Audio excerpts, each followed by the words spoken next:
وقل رب أدخلني مدخل صدق وأخرجني مخرج صدق واجعل لي من لدنك سلطانا نصيرا.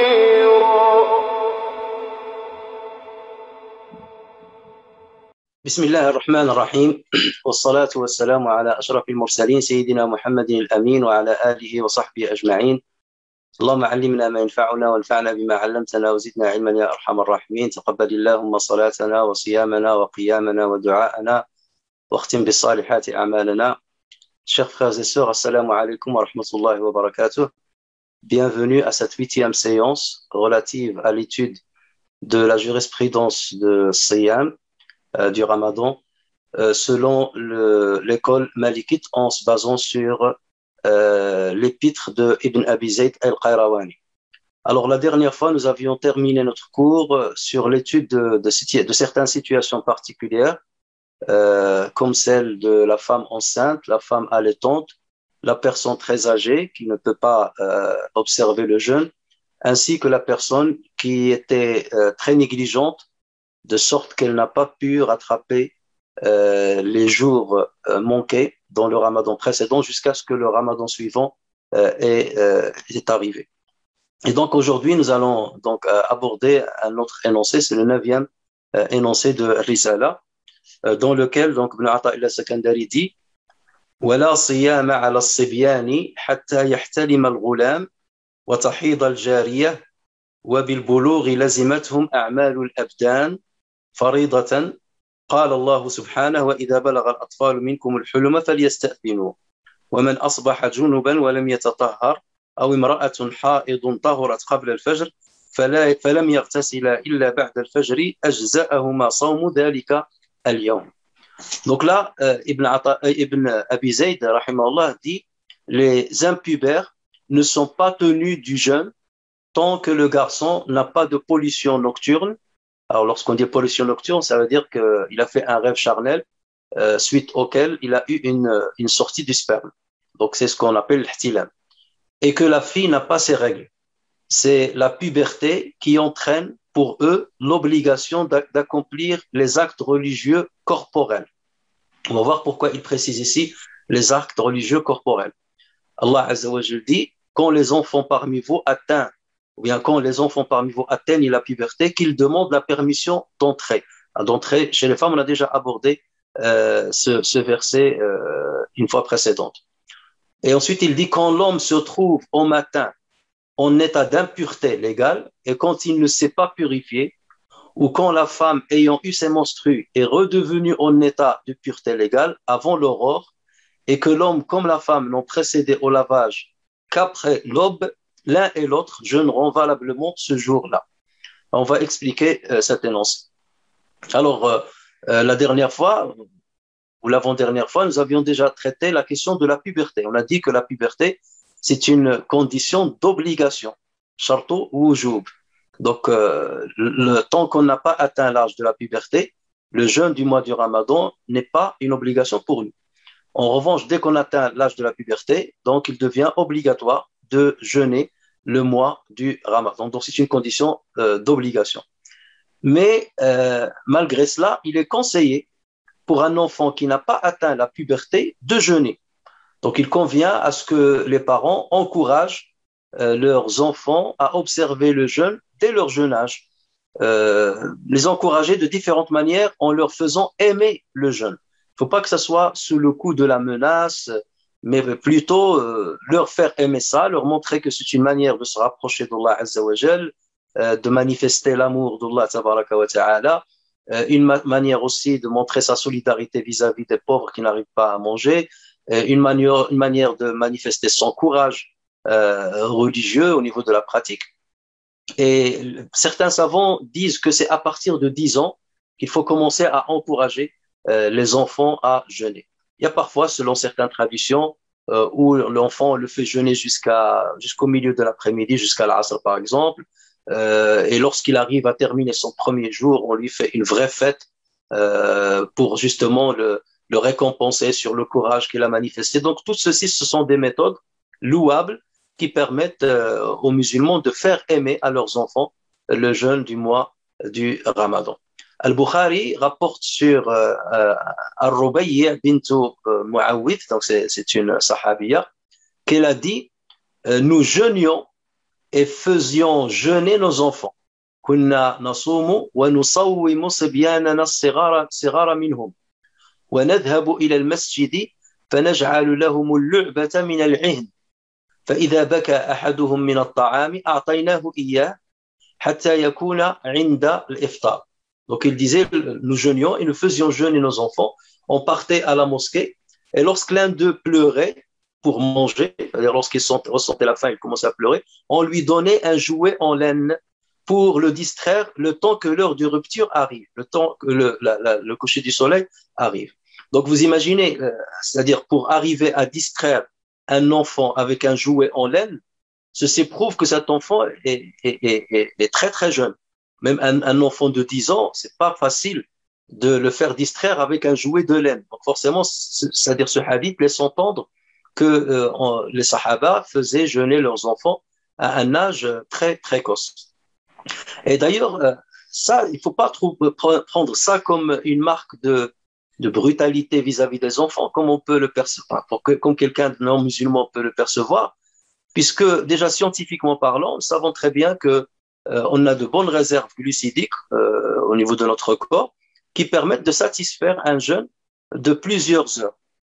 Je l'ai déjà dit, je crois, dans une autre occasion, au niveau du foie, nous avons 80 grammes de glycogène. Au niveau des muscles, nous avons, pour quelqu'un de 70 kilos, il a à peu près 800 grammes jusqu'à 1 kilo de stock de glycogène. Et c'est le glycogène, c'est une chaîne de glucose liée les uns aux autres. Et donc, lorsque on jeûne à partir d'un certain moment, il y a l'hormone du glucagon qui va être sécrété et qui va commencer à couper le glycogène en petits morceaux pour donner le glucose au corps et donc et satisfaire les besoins du corps. Donc ça, c'est vrai aussi bien pour un enfant que pour une personne âgée et surtout l'enfant puisqu'il a encore de la vitalité et de la force. Mais cet entraînement-là, il est très important et il permet de remédier à une fainéantise à l'âge adulte ou bien à un sentiment de crainte de jeûner à l'âge adulte. Et conformément à ce que disait un poète musulman, Abu al-Ala al-Ma'arri, il disait وَيَنْشَأُ نَاشِئُ الْفَتَى مِنَّا عَلَى مَا كَانَ عَوَّدَهُ أَبُوهُ. Le jeune parmi nous grandissait et évoluait selon ce que ses parents ou bien son père lui a appris de faire. Donc nous grandissons et nous évoluons dans le même sens que nos parents nous ont appris à un âge précoce. وما دان الفتى بحجا ولكن يعلمه التدين أقربوه. وما دان الفتى بحجا ولكن يعلمه التدين أقربوه. L'enfant ne manifeste pas une religiosité, ne pratique pas une religiosité par l'étude des preuves ou par un raisonnement poussé parce qu'il est encore enfant, mais ce sont ses proches qui lui apprennent la religiosité.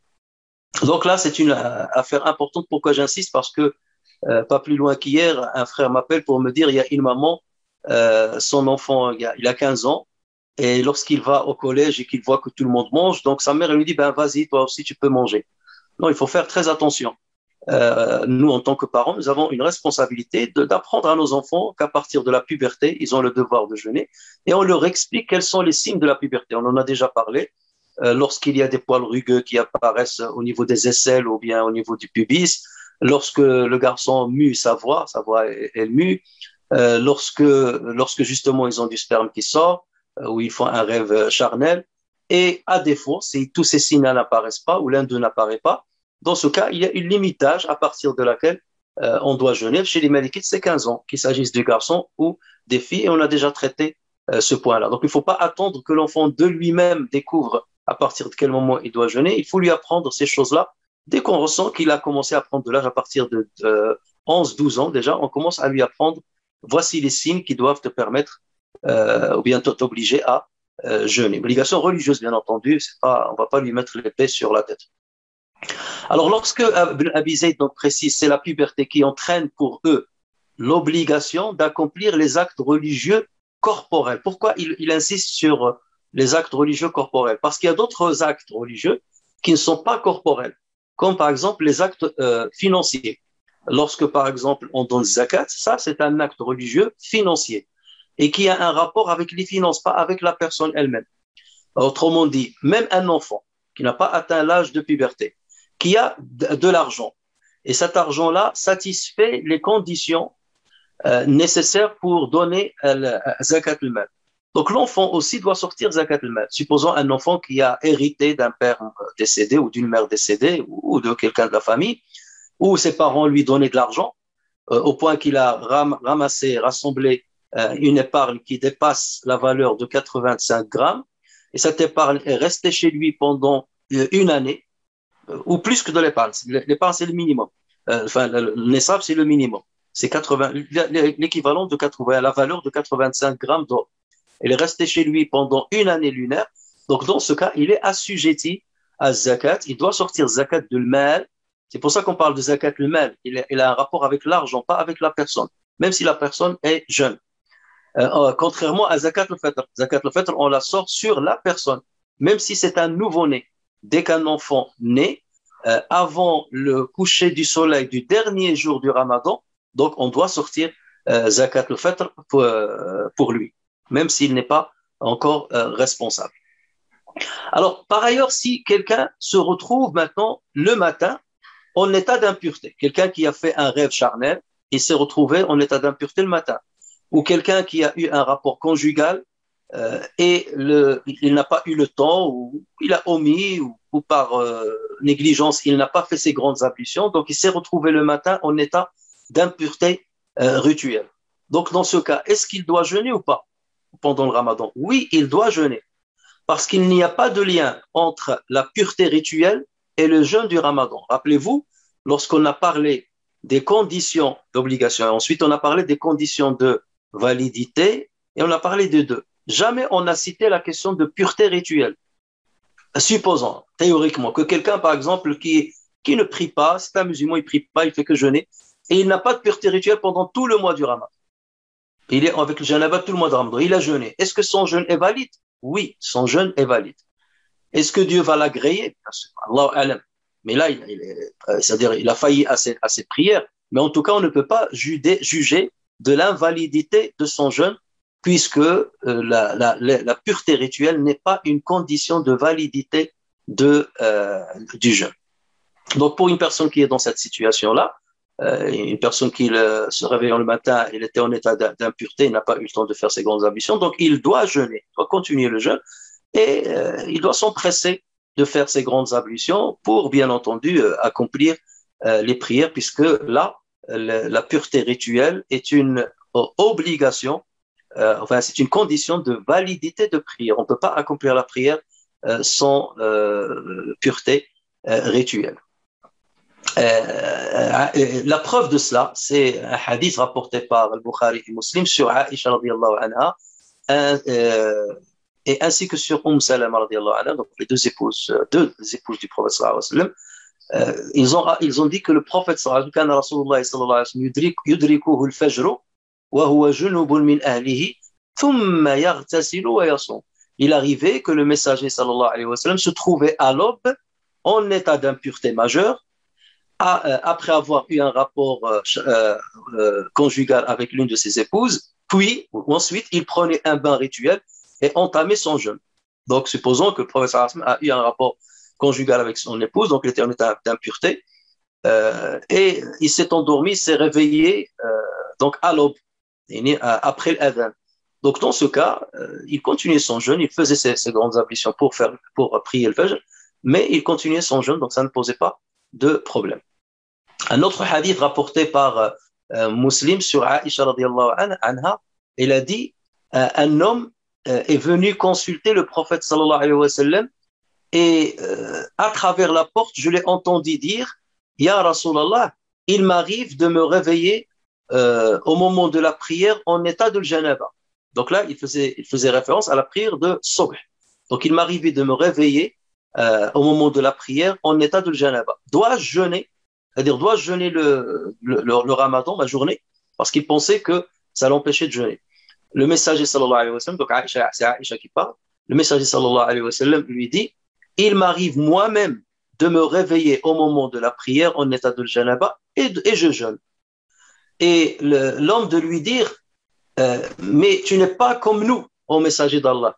Allah t'a certes pardonné tes péchés passés et à venir. قد غفر أنت يعني لست مثلنا يا رسول الله فقد غفر الله لك ما تقدم من ذنبك وما تأخر. Donc il pensait que c'était quand même un péché, sauf que pour le prophète sallallahu alayhi wa sallam, ce péché était pardonné. Et là, le prophète sallallahu alayhi wa sallam de lui dire, par Allah, j'espère, wallahi inni la arju an akuna akhshakum lillahi wa a'lamakum bima attaqi. Donc il lui a dit, j'espère être celui d'entre vous qui craint le plus Allah. Regardez la modestie du prophète sallallahu alayhi wa sallam. J'espère être celui d'entre vous qui craint le plus Allah et qui a le plus de connaissances à son sujet. Donc, même s'il a dit j'espère, c'est le cas. Il est le plus pieux et il est celui qui a le plus d'informations et plus de connaissances au sujet d'Allah. Ça veut dire, que veut dire le prophète sallallahu alayhi wa sallam par là?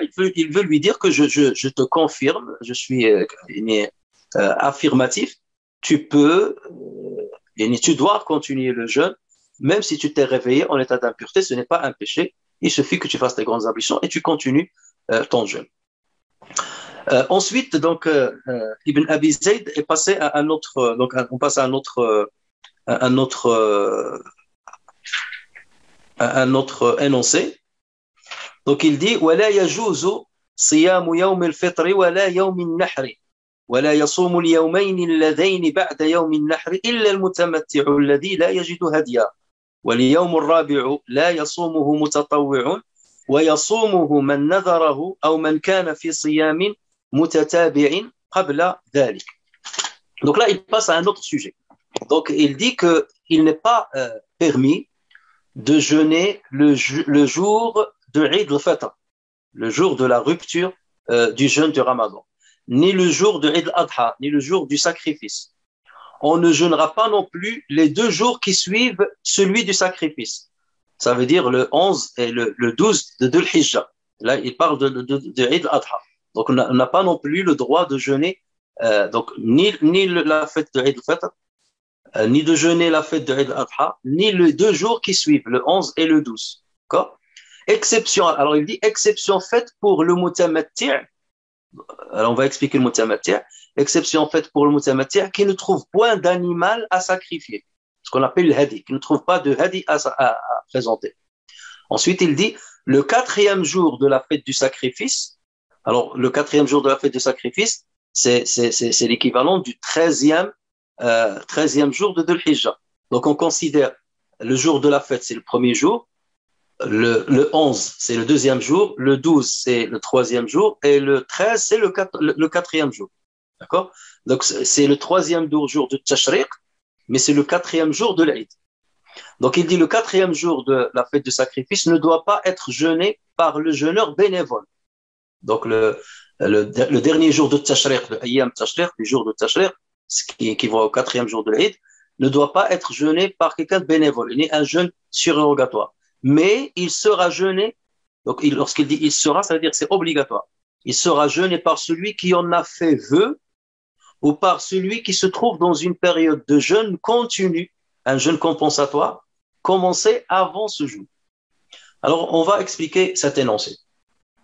Il y a unanimité des écoles sur l'interdiction de jeûner les jours de Eid al-Adha et Eid al-Fitr. Donc, sur ce point-là, il y a unanimité. Lorsqu'on dit qu'il y a unanimité, ça veut dire qu'il y a forcément des textes explicites qui ne prêtent pas à confusion, qui ne prêtent pas à diverses interprétations. Et c'est pour ça qu'on trouve le consensus dessus. Donc, il y a le hadith de Bukhari et Muslim sur Abu Sa'id al-Khudri radiyallahu anhu qui a dit que le prophète sallallahu alayhi wa sallam a dit لا يصلح الصيام في يومين يوم الأضحى ويوم الفطر من رمضان. Donc, ويوم الفطر. Donc, le jeûne ne convient pas durant 2 jours. Le jour du sacrifice, c'est le jour de l'Adha, est le jour de la rupture du jeûne du Ramadan. Yawm al-Fitr min Ramadan, c'est le jour de la rupture du jeûne du Ramadan. Donc le hadith est explicite, il est authentique, rapporté par Bukhari et Muslim. Un deuxième hadith rapporté aussi par ces deux narrateurs sur Abu Ubaid, Mawla ibn Azhar. Lorsqu'on dit Mawla, comme on l'a déjà expliqué, c'était soit un esclave qui s'est converti à l'islam, ou ses parents étaient esclaves et par la suite, donc il est devenu libre. Et donc on le rattache toujours à la famille à laquelle il appartenait ou à laquelle ses parents appartenaient. Donc Abu Ubaid, qu'est-ce qu'il dit? Il dit, j'ai prié l'Eid avec Omar ibn al-Khattab. Et il dit, le prophète sallallahu alayhi wa sallam, donc c'est Omar qui parle, il a dit, le prophète sallallahu alayhi wa sallam a interdit de jeûner pendant ces 2 jours. Le jour de votre rupture de jeûne, donc Eid al-Fitr, et l'autre jour où vous mangez de votre sacrifice, c'est-à-dire le jour où vous mangez du sacrifice, comme le sacrifice du mouton par exemple. Ça veut dire Eid al-Adha. Donc là, c'est Omar ibn Khattab qui a fait ce prêche-là et qui l'a expliqué à ceux qui étaient en sa présence.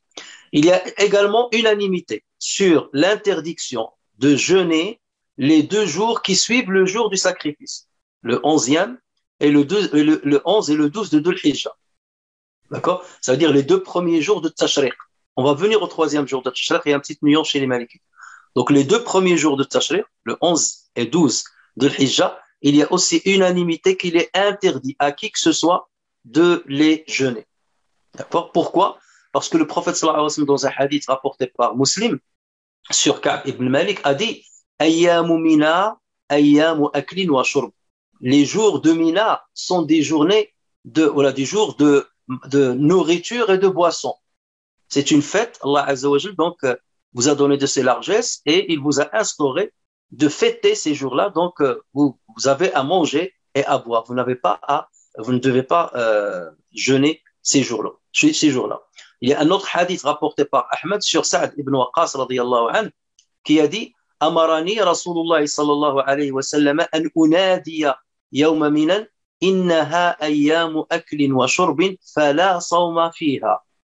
Donc il a dit, le prophète sallallahu alayhi wa sallam m'a demandé de lancer un appel à Mina, c'est-à-dire de faire le tour de Mina sur les pèlerins, de lancer un appel à Mina selon lequel les jours d'At-Tashriq sont des jours de nourriture et boisson et non de jeûne. Là, il parle des jours de Tashriq. Vous allez me dire, oui, mais dans le hadith là, il parle de 3 jours. Les jours de Tashriq, ils sont 3. C'est le 11, le 12 et le 13. Alors que nous, on est en train de parler de 11 et 12. Donc là, regardez bien ce qu'on est en train de dire. On est en train de dire le 11 et le 12, il y a unanimité des savants qu'on n'a pas à les jeûner. Pour le 3e jour, qui correspond au 4e jour de l'Aïd, si on compte le jour de Nahar comme le premier, le jour du sacrifice comme le premier, donc là, il y a divergence. Il y a divergence. Donc là, on n'a pas le droit de jeûner d'une manière surérogatoire. On entend bien surérogatoire. Toutefois, la dérogation de jeûner est donnée aux pèlerins mutamatti', ainsi qu'aux pèlerins muqrin, même si ça n'a pas été cité dans l'énoncé de Ibn Abi Zayd. Le mutamatti', c'est qui?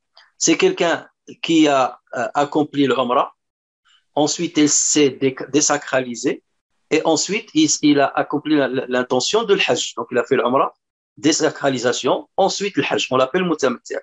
Le muqrin, c'est celui qui fait le Umrah et ne se désacralise pas, et ensuite il l'a fait suivre par le Hajj. Alors normalement, en islam, ceux qui ont opté pour ces 2 choix, ils ont l'obligation de présenter un hadi, un sacrifice, d'immoler un sacrifice, ce qu'on appelle al-hadi. Mais il y a une exception, ça veut dire s'ils ne peuvent pas, s'ils n'ont pas d'argent pour le faire, donc dans ce cas, Allah Azza wa Jal les engage à jeûner 10 jours. 10 jours. 3 jours pendant le pèlerinage et 7 jours une fois ils rentrent chez eux. Et ça, on le retrouve dans le Coran, dans Surat al-Baqarah, verset 196, lorsqu'Allah Azza wa Jal dit فَمَنْ تَمَتَّعَ بِالْعُمْرَةِ إِلَى الْحَجِّ فَمَا اسْتَيْسَرَ مِنَ الْهَدِيِ فَمَنْ لَمْ يَجِدْ فَصِيَامُ 3 أيام في الحج و7 إذا رجعتم تلك 10 كاملة. Quiconque a joui d'une vie normale après avoir fait l'Umrah, en attendant le pèlerinage. Donc ça, c'est le mutamatti'. doit faire un sacrifice qui lui soit facile. S'il n'a pas les moyens, qu'il jeûne 3 jours pendant le pèlerinage et 7 jours une fois rentré chez lui, soient-en tous 10. Alors, ça, c'est dans le cas, par exemple, de quelqu'un qui, il est pressé de partir. Il a, par exemple, un avion, il doit prendre son avion pour revenir chez lui. Supposons qu'il doit le prendre le 15e, le 15 de Dhul Hijjah. Et il n'a pas fait le hadi. Et il est mutamatti' ou muqrin. Donc, dans ce cas, il doit jeûner 3 jours avant de partir. Donc, dans ce cas, on l'autorise. Donc, les malikites l'autorisent à jeûner le deuxième jour de l'Eid, ça veut dire le 11, le 12 et le 13, avant de prendre son avion, par exemple, ou de prendre l'avion, même si ce n'est pas l'avion, supposons qu'il doit partir. Donc, dans ce cas-là, on lui autorise justement cette dérogation-là de jeûner. Mais pour ce qui est d'un jeûne surérogatoire, dans ce cas-là, il est interdit de le faire. Et le Bukhari rapporte sur Aïcha, ainsi que Ibn Omar radiallahu anhu, qu'ils ont dit لم يرخص في أيام التشريق أن يصومها إلا من لم يجد الهدي. Donc là, le hadith, il est explicite. Il n'a pas été autorisé de jeûner les jours d'At-Tashriq, sauf pour celui qui ne trouve pas d'offrande. D'accord? Donc le hadith là, il est explicite. C'est pour cela justement que les savants ont donné cette dérogation à celui qui est dans l'état de Tamtu' et pareil pour celui qui est dans le cas de Al-Qiran. Ensuite, donc, Ibn Abi Zayd, qu'est-ce qu'il dit? Il parle du 4e jour de l'Eid ou bien le 3e jour de Tashriq. Ça veut dire le 13 de l'Hijjah. 13 de l'Hijjah. Donc, il dit le 4e jour de la fête du sacrifice ne doit pas être jeûné par le jeûneur bénévole. Donc là, le jeûneur bénévole n'a pas à le jeûner exactement comme le 11e, comme le 11 et le 12 de l'Hijjah. Premier et deuxième jour de Tashriq.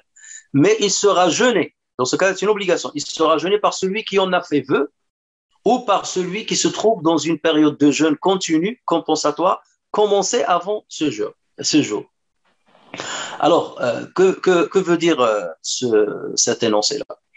Le hadith qu'on a cité, donc, de Ayyam Tashriq, donc on a dit les malikites, ils distinguent entre les 2 premiers jours et le dernier jour de Tashriq.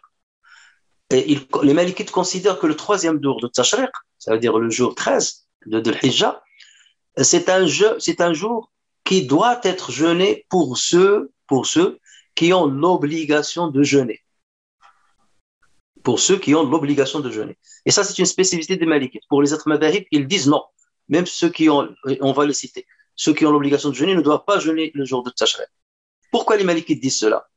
Ils disent parce que ce jour-là, il est moins important que les 2 premiers jours. Parce qu'Allah Azza wa Jal, qu'est-ce qu'il nous dit dans le Coran? Pour les pèlerins, ils peuvent rester à Mina le 11 et le 12 de l'Hijjah et ensuite ne pas rester le 3e jour. Donc ça veut dire que le 3e jour est moins important que les 2 autres. D'accord?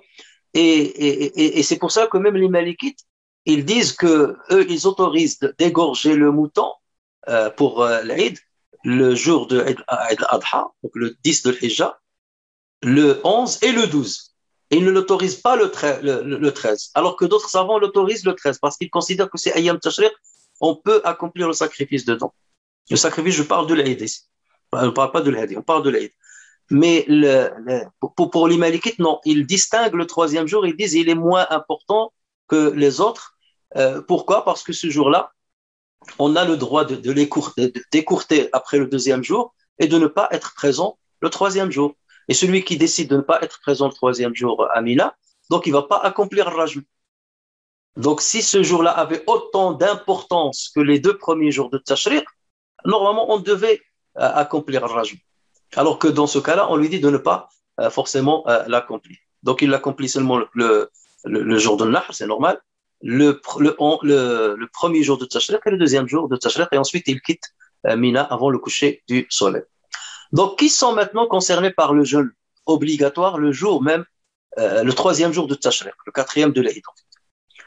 Celui, par exemple, qui a fait le vœu de le jeûner. Quelqu'un qui a dit, je jure que je vais jeûner le jour, ou là, je m'engage à jeûner le 3e jour de Tashriq. Même si on le déconseille on déconseille de faire ce vœu-là, mais supposons que quelqu'un l'a fait, dans ce cas, on lui dit, tu dois le jeûner. On ne va pas lui interdire de le faire. Et on a aussi le cas de quelqu'un qui était en train de jeûner un jeûne compensatoire, kafara, qu'on appelle kafara, et on en parlera peut-être la prochaine fois, Inch'Allah. Le kafara, comme par exemple le kafara d'un homicide involontaire, un homicide par erreur, le qatlu al-khata. Vous savez que si quelqu'un commet un homicide involontaire, comme un accident de voiture, alors qu'il était négligent, il n'a pas mis sa ceinture, il roulait par exemple trop vite et il a fauché un piéton.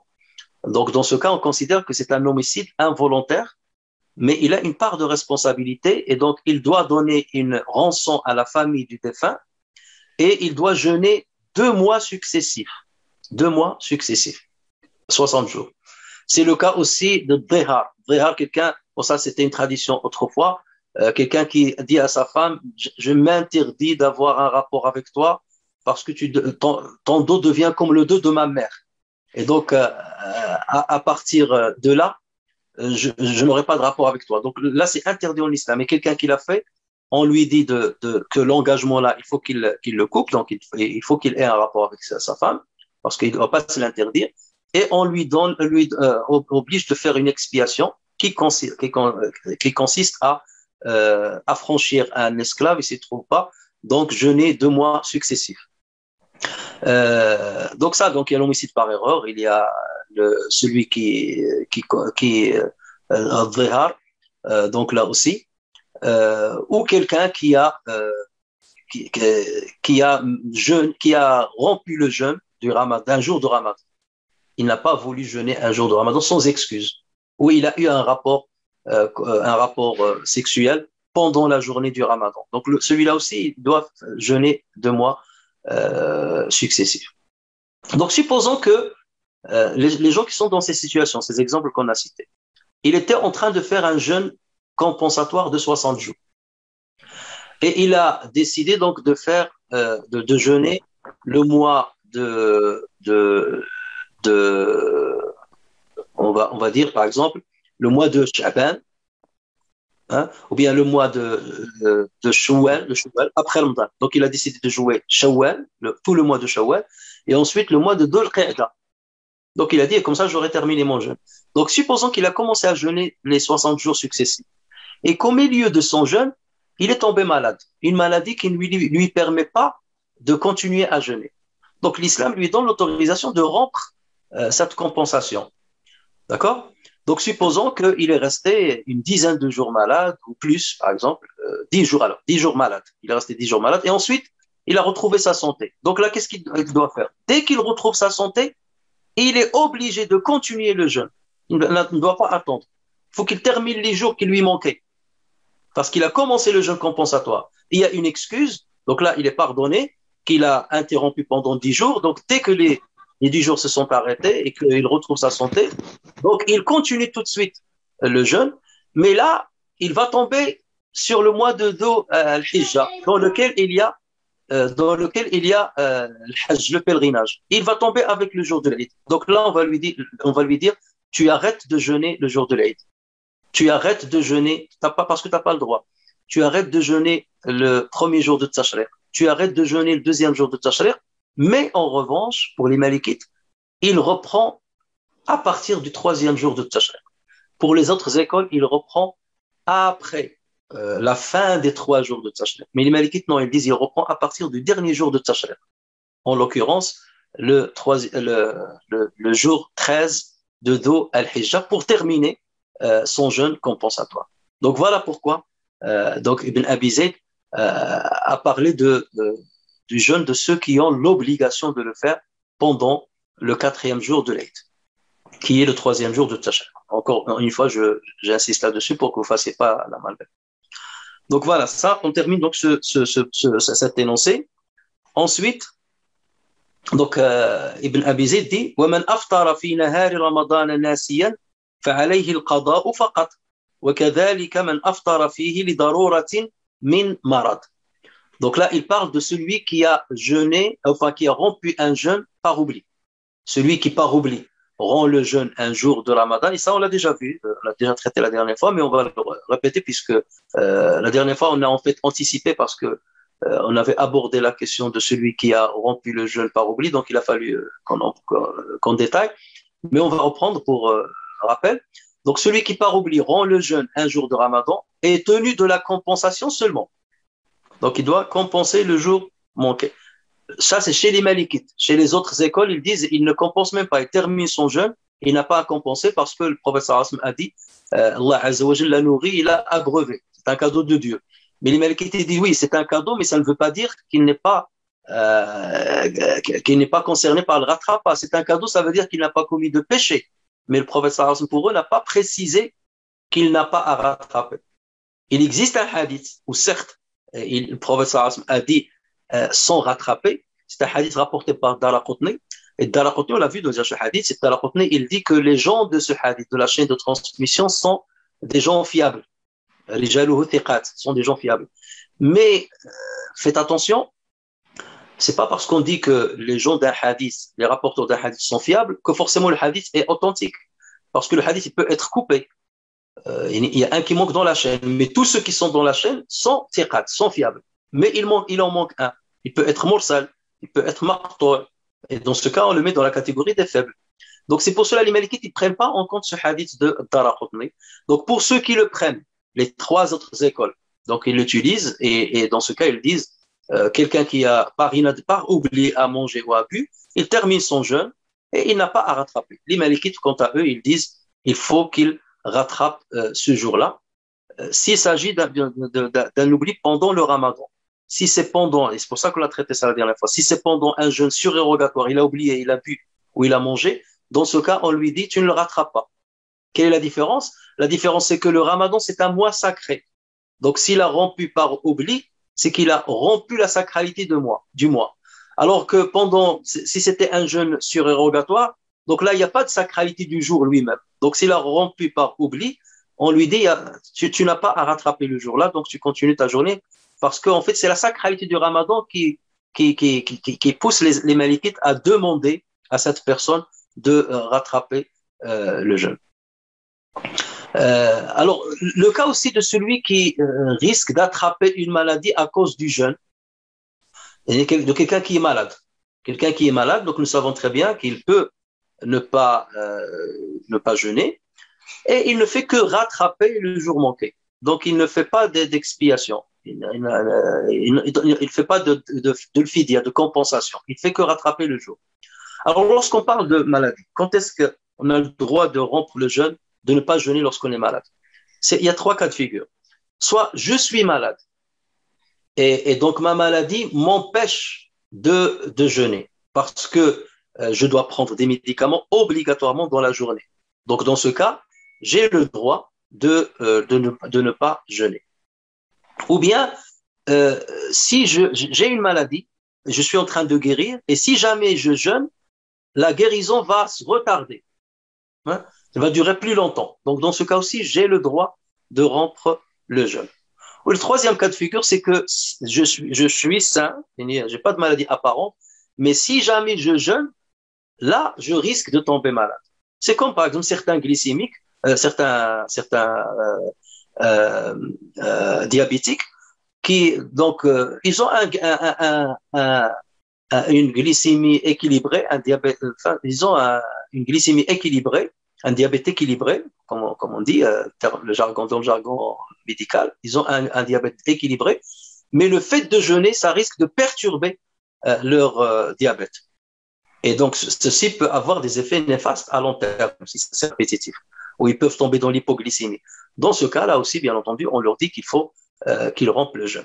Et bien entendu, il faut se référer à quelqu'un qui est un médecin déjà, un médecin compétent en la matière et quelqu'un de confiance. Parce que vous pouvez trouver quelqu'un qui est compétent, mais comme il déteste la religion, il va lui dire, ben mange, parce que pour lui, manger ou pas manger, alors qu'il sait pertinemment qu'il peut prendre par exemple les médicaments le soir, il n'y a pas de problème. Donc là, il faut vraiment que le médecin soit et compétent et de confiance. Et une fois le médecin donc dit à la personne, tu n'as pas à jeûner, c'est dangereux pour toi, ou ça retardera ta maladie, c'est certain, et il lui fait confiance, dans ce cas, en consultant un imam, donc il prend cette dérogation de ne pas observer le jeûne. Et ça, c'est l'opinion de la majorité des savants, à part les zahirites. Les zahirites, comme eux, ils se basent, comme Ibn Hazm, ils se basent seulement sur l'apparence de texte. Eux, ils ont dit, Allah Azza wa Jalla dans le Coran a dit, فَمَنْ كَانَ مِنْكُمْ مَرِيضًا أَوْ عَلَى سَفَرٍ فَعِدَّةٌ مِنْ أَيَّامٍ أُخَرَ. Donc pour eux, dès que tu as une maladie, peu importe cette maladie, peu importe, même s'il n'a pas un rapport avec le jeûne, je sais pas moi, tu as le dos, tu as le sciatique par exemple, tu as le sciatique, tu n'as pas de médicament, tu as le sciatique, ben tu peux rompre le jeûne et rattraper plus tard. Ça c'est l'avis bien entendu des Dahirites, c'est un avis qui est marginal. Alors que les autres savants, ils disent si la maladie n'a pas un rapport avec le jeûne, ou sa guérison n'a pas un rapport avec le jeûne, c'est-à-dire il n'a pas à prendre des médicaments obligatoirement dans la journée, dans ce cas, tu dois jeûner. Tu dois jeûner. Ensuite, donc, Ibn Abi Zayd, rahimahullah, dit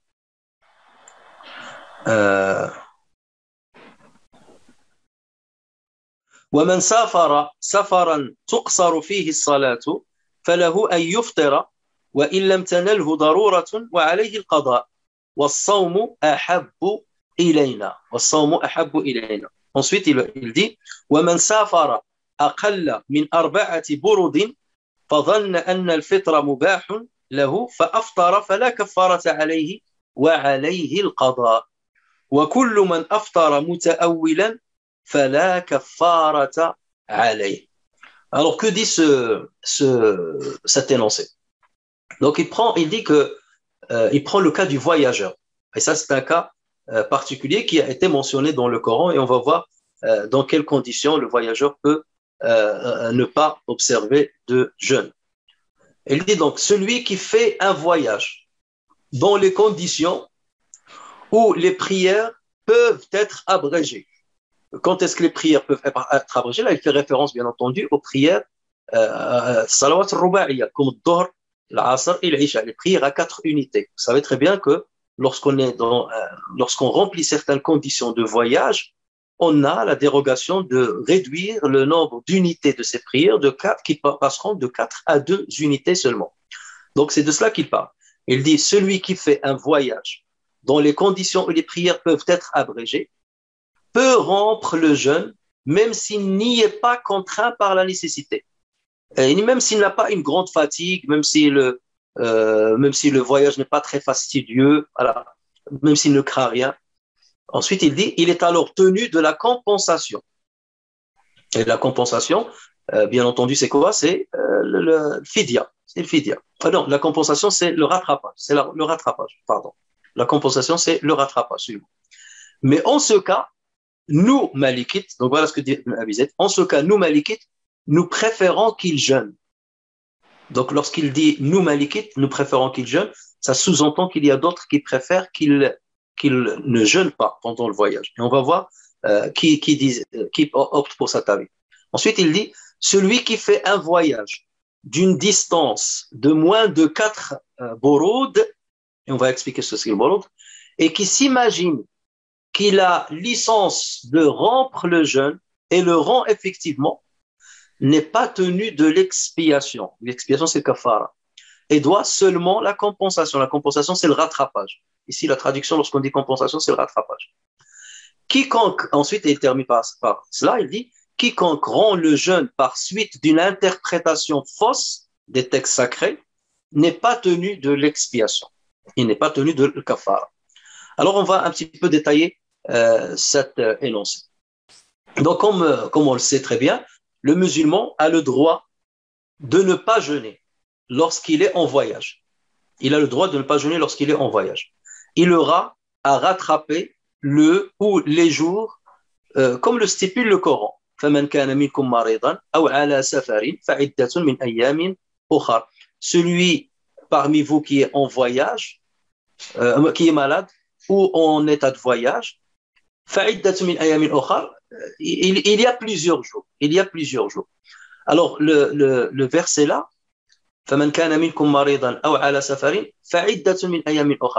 c'est comme s'il manque une précision, mais elle est cachée, ce qu'on appelle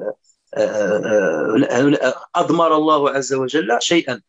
فَمَنْ كَانَ مِنْكُمْ مَرِيضًا, celui d'entre vous qui est malade ou en état de voyage et qu'il n'observe pas le jeûne, aftar, qu'il n'observe pas le jeûne, pendant le ramadan, qu'il le jeûne d'autres jours.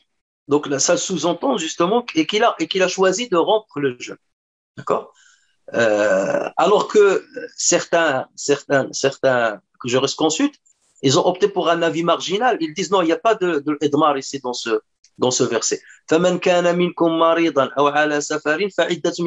Celui parmi vous qui est malade ou qui est en voyage, qu'il jeûne d'autres jours. Ça veut dire qu'il ne doit pas jeûner le ramadan, mais qu'il jeûne d'autres jours. Ceux qui ont, donc, ils ont pris le verset dans son apparence. Alors que la majorité écrasante des savants, ils disent non, le verset, il faut le comprendre, il y a un sous-entendu qui est caché dedans.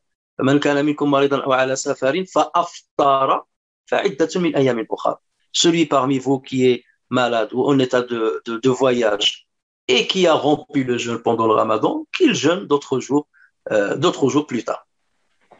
Alors, on a le choix de jeûner ou de ne pas jeûner, et ceci a été confirmé par des hadiths comme celui qui est rapporté par le Bukhari et Muslim sur Aïcha radiyallahu anha qui a dit que Hamza ibn Amr al-Aslami a dit au prophète sallallahu alayhi wa sallam, Ya Rasulallah, a'asumu fi safar, est-ce que je peux jeûner pendant le voyage? Et cet homme-là, comme disait Aïcha, kana kathira siyam, c'était un homme qui jeûnait très régulièrement. Donc c'est pour cela qu'il a posé cette question au prophète sallallahu alayhi wa sallam. Comme j'ai l'habitude de jeûner régulièrement, est-ce que pendant le voyage je peux jeûner? فقال له الرسول صلى الله عليه وسلم إن شئت فصم وإن شئت فأفطر. Il lui a dit, tu as le choix de jeûner, comme tu as le choix de ne pas jeûner. Donc là, le prophète sallallahu alayhi wa sallam était explicite. Donc il lui a laissé le choix de jeûner ou de ne pas jeûner. Il l'a pas orienté dans un sens plus que dans un autre. Il y a un autre hadith rapporté par Muslim sur Abu Sa'id al-Khudri radiyallahu anhu, قال كنا نغزو مع رسول الله صلى الله عليه وسلم في رمضان فمنا الصائم ومنا المفطر فلا يجد الصائم على المفطر ولا المفطر على الصائم. Donc il disait, nous avions, donc là c'est Abu Sa'id al-Khudri qui parle, un compagnon. Il dit, nous partions en compagnie militaire avec le prophète sallallahu alayhi wa sallam durant le mois du Ramadan. Et parmi nous, certains compagnons, certains jeûnaient et d'autres rompaient le jeûne.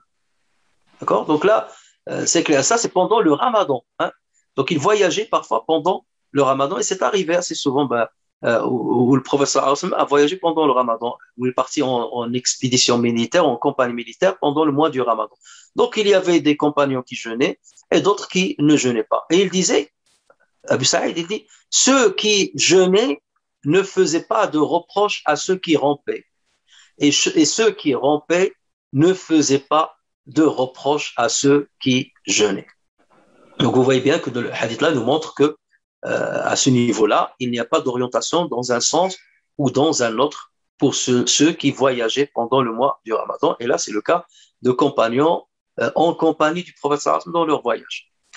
Alors, là, il y a une école qui est sortie du consensus. C'est l'école Hanbalite. C'est pour cela que faites attention sur le net.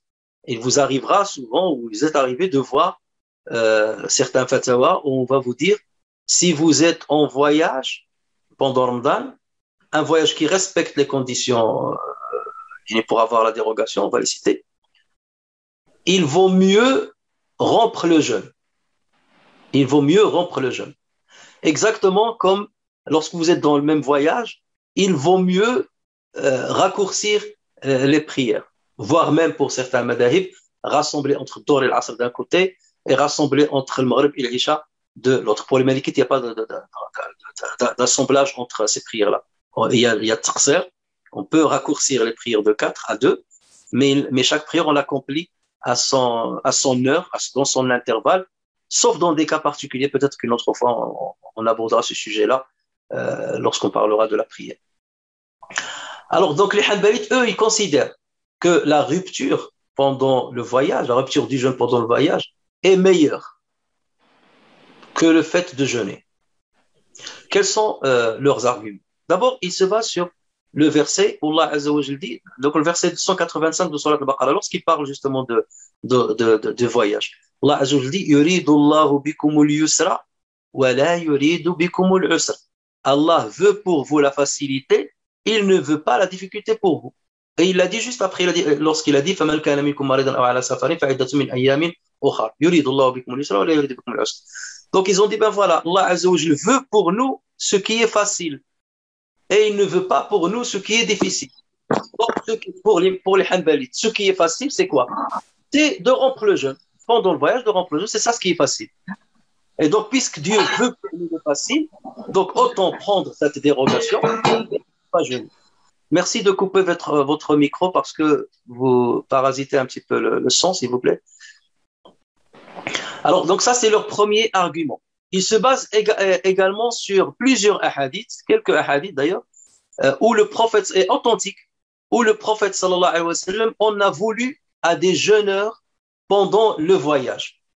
Il y a un hadith authentique où le prophète sallallahu alayhi wa sallam, il dit que le prophète sallallahu alayhi wa sallam était parti à la Mecque et c'était un voyage très fastidieux, il faisait très très chaud, très fatigant.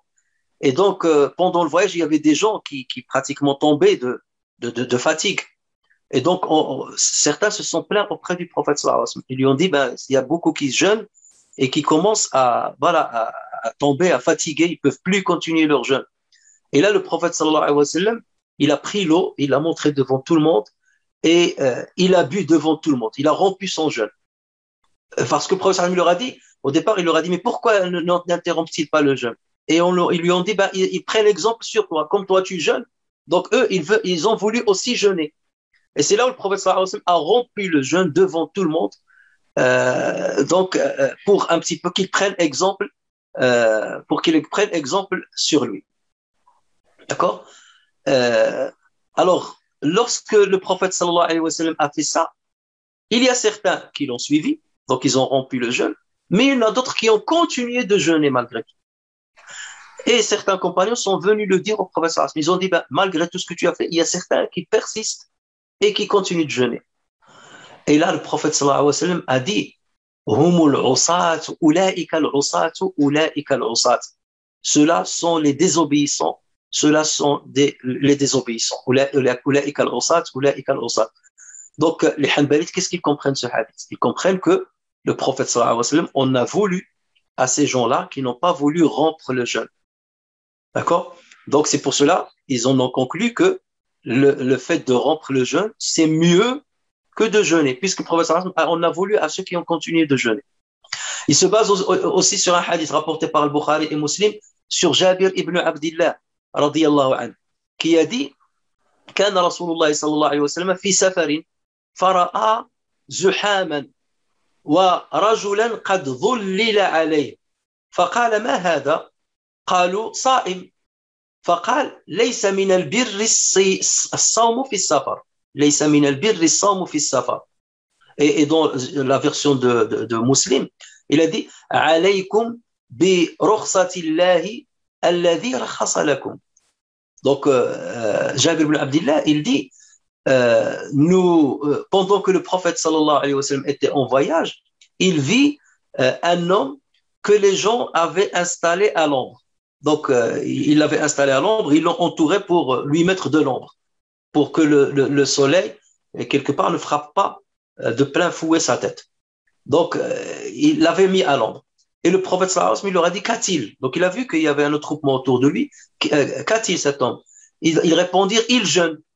Et là, le prophète sallallahu alayhi wa sallam a répondu, jeûner en voyage ne fait pas partie des actes de bienfaisance.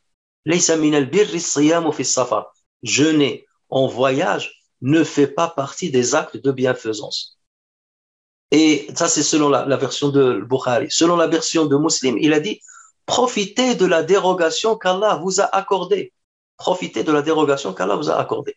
Donc, c'est sur ces arguments-là, et ce que j'ai cité tout à l'heure, que les Hanbalites se basent pour dire que le mieux pendant le voyage, c'est de rompre le jeûne, c'est de ne pas jeûner, plutôt que de jeûner. Néanmoins, ce n'est pas l'avis adoptés par les autres écoles, les Malikites, les Hanbalites et non, les Malikites, les Shafi'ites et les Hanafites. Donc les trois écoles-là sont pas d'accord. Pour eux, ils disent, et d'ailleurs c'est ce qui a été dit dans l'énoncé que j'ai cité, pour eux, ils disent que le mieux, c'est de jeûner.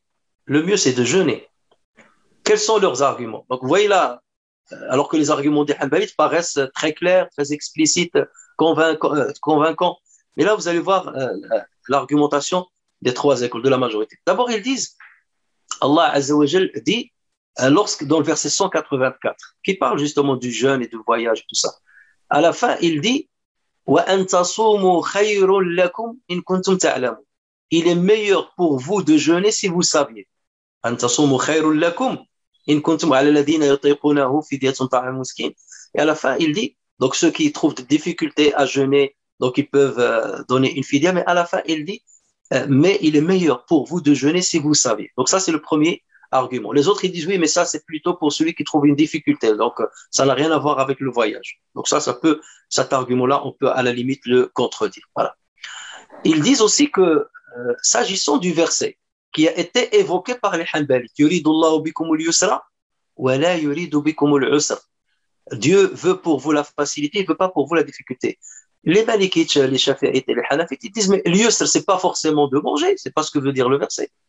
Parce que l'yusr, ça dépend de la personne. Moi, par exemple, je vais dire, l'yusr, ce qui est le plus facile pour moi, c'est de jeûner comme je le fais habituellement. Supposons, par exemple, je vais voyager, je vais aller à Paris. J'ai 360 km à faire. Et j'ai l'habitude de le faire. Donc, je trouve pas de pénibilité à le faire. Et donc là, je suis pendant le mois du Ramadan, j'ai satisfait les conditions qu'on va citer, et je veux aller dans ce voyage-là. On va me demander quel est le plus facile pour toi, de jeûner ou bien de manger et de rattraper plus tard après Ramadan. Donc je vais vous dire, mais non, pour moi, le plus facile, c'est de jeûner maintenant. Pourquoi? Je vais vous dire d'abord parce que j'ai l'habitude de jeûner le Ramadan, j'ai aucun problème. D'abord. Deuxièmement, je veux profiter du mois sacré, des journées sacrées de Ramadan, et continuer mon jeûne comme tout le monde. Voilà.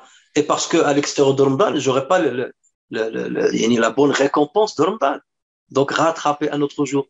Troisième chose, qui me dit que je vais vivre après Ramadan? Moi, je préfère maintenant le faire immédiatement et ne pas avoir à rattraper plus tard. Peut-être que je vais mourir entre-temps. Donc, moi, je veux m'acquérir de ma dette tout de suite à accomplir mon devoir maintenant. Donc, pour moi, le plus facile, c'est de jeûner. Donc, vous voyez que c'est pas si évident que cela. Ce que disent les Hanbalites, lorsqu'ils disent non, yuridullahu bikum al-yusr, ça veut dire le plus facile pour vous, c'est de manger. Non, ils disent non, l'yusr, dans certains cas, c'est de jeûner. Et d'ailleurs, beaucoup d'entre nous, surtout maintenant avec les moyens de transport, vous prenez votre voiture, vous faites 100 km en une heure. Donc, vous allez dire, non, et supposons que tu le fais souvent pendant le mois, parce que c'est dans le cadre de ton travail. On va te dire, vaut mieux pour toi manger. Alors, supposons que tu fais ce voyage-là tous les jours. 100 km après, tu reviens chez toi. Tu travailles à Luxembourg tous les jours. Tu pars et tu reviens. Tu pars et tu reviens. Tu pars avant, même si tu as respecté les conditions. On va te dire, le mieux, c'est de rompre le jeûne. Ben, dans ce cas, je vais pas jeûner 5 jours par semaine de Ramadan, à supposer que je travaille pas le week-end. Et après, je dois rattraper. Donc, je vais te dire, non, moi, je préfère jeûner et voilà, ne pas rattraper plus tard. Donc, c'est ce qui est le plus facile pour moi. Donc, vous voyez que le verset là, c'est pas si évident que cela pour qu'on le prenne comme un bon argument. Deuxième chose, les autres écoles, ils se basent sur un hadith rapporté par le Bukhari et Muslim sur Abu Darda, radiyallahu anhu. Que dit Abu Darda? Il dit لقد رأيتنا في بعض أسفارنا وإن أحدنا لا يضع يده على رأسه من شدة الحر وما في القوم صائم إلا رسول الله صلى الله عليه وسلم وعبد الله بن رواحة. Donc il a dit, nous sortîmes en compagnie du prophète sallallahu alayhi wa sallam au cours du mois du Ramadan, donc des voyages au cours du mois du Ramadan, à un moment où il régnait une chaleur si intense que l'un de nous mettait la main sur la tête pour se protéger. Imaginez, tellement il fait chaud qu'il met la main, il n'y a même pas un objet, la main sur la tête pour se protéger, même si la main ne protège pas grand-chose, mais tellement il fait chaud qu'on considère que le fait de mettre la main sur la tête, ça permet de protéger un moment, d'apaiser un petit peu la souffrance causée par la chaleur. Donc, la chaleur était si intense que l'un de nous se mettait la main sur la tête pour se protéger. Et regardez ce qu'il dit. Il dit, aucun de nous n'observait le jeûne, hormis le messager et Abdullah ibn Rawaha. Alors, pourquoi ils prennent ce hadith comme argument? Parce qu'ils disent, regardez, tout le monde a rempli le jeûne avec le prophète sallallahu alayhi wa sallam. Mais le prophète sallallahu alayhi wa sallam et Abdullah ibn Rawaha étaient les seuls qui jeûnaient dans ce voyage-là. Donc, si le mieux, c'était... Et pourtant, il y a une pénibilité ici, puisqu'il a parlé de la chaleur torride. Si le mieux, c'était de rompre le jeûne, le prophète sallallahu alayhi wa sallam l'aurait fait. Vous allez me dire, oui, mais le prophète sallallahu alayhi wa sallam, il a plus de force et tout. Mais voilà, Abdullah ibn Rawaha l'a fait. Le prophète sallallahu alayhi wa sallam aurait pu lui dire, vaut mieux pour toi, jeûner, ne pas jeûner. Quant aux autres hadiths que citent les Hanbalites, tous les hadiths que citent les Hanbalites sont arrivés dans un contexte où il y avait une pénibilité. Regardez lorsque le prophète sallallahu alayhi wa sallam leur a dit « Oulaïka al-usat » ceux-là sont les désobéissants, ceux-là sont les désobéissants. C'est parce que les gens, ils tombaient pratiquement pendant le voyage, tellement ils étaient affaiblis, exténués. Donc là, le prophète sallallahu alayhi wa sallam, alors qu'ils allaient dans une expédition militaire, donc il a besoin que les soldats soient forts. Donc là, le prophète sallallahu alayhi wa sallam, lorsqu'ils n'ont pas voulu rompre le jeûne, là, il en aura voulu. Et il leur a dit, ceux-là sont des désobéissants.